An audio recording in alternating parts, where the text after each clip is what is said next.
Guys, যোৱাকালি মই কক্ৰজ জনতা পাৰ্টীৰ যিটো মই ভিডিঅ' আপলোড কৰিছিলোঁ ফলোৱাৰ্ছৰ ওপৰত, সেই প্ৰটেষ্ট কৰা লোকৰ মাজত কেইজনমানে আমাৰ অসমখন কাটাৰ কথা কৈছে।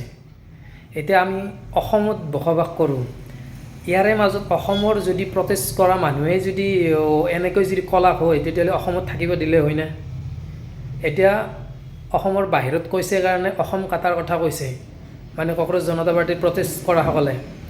কিন্তু আমাৰ অসমৰ মানুহ যিখিনি মানে কক্ৰজ জনতা পাৰ্টিক ছাপোৰ্ট কৰি আছে, সেইখিনি মানুহে এইখিনি কেনেকৈ বুজিব যে নিজৰ অসমখনক মানে কাটাৰ কথা কৈছে, সিহঁতে কেনেকৈ ছাপোৰ্ট কৰিব পাৰে সেই কক্ৰজ জনতা পাৰ্টিক?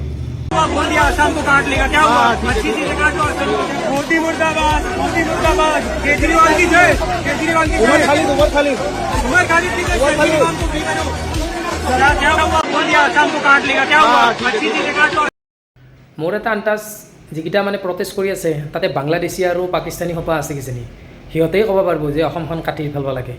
আৰু বাকী আমাৰ ইণ্ডিয়াৰ মানুহে এনেকৈ কোনোদিনে ক'ব নোৱাৰে।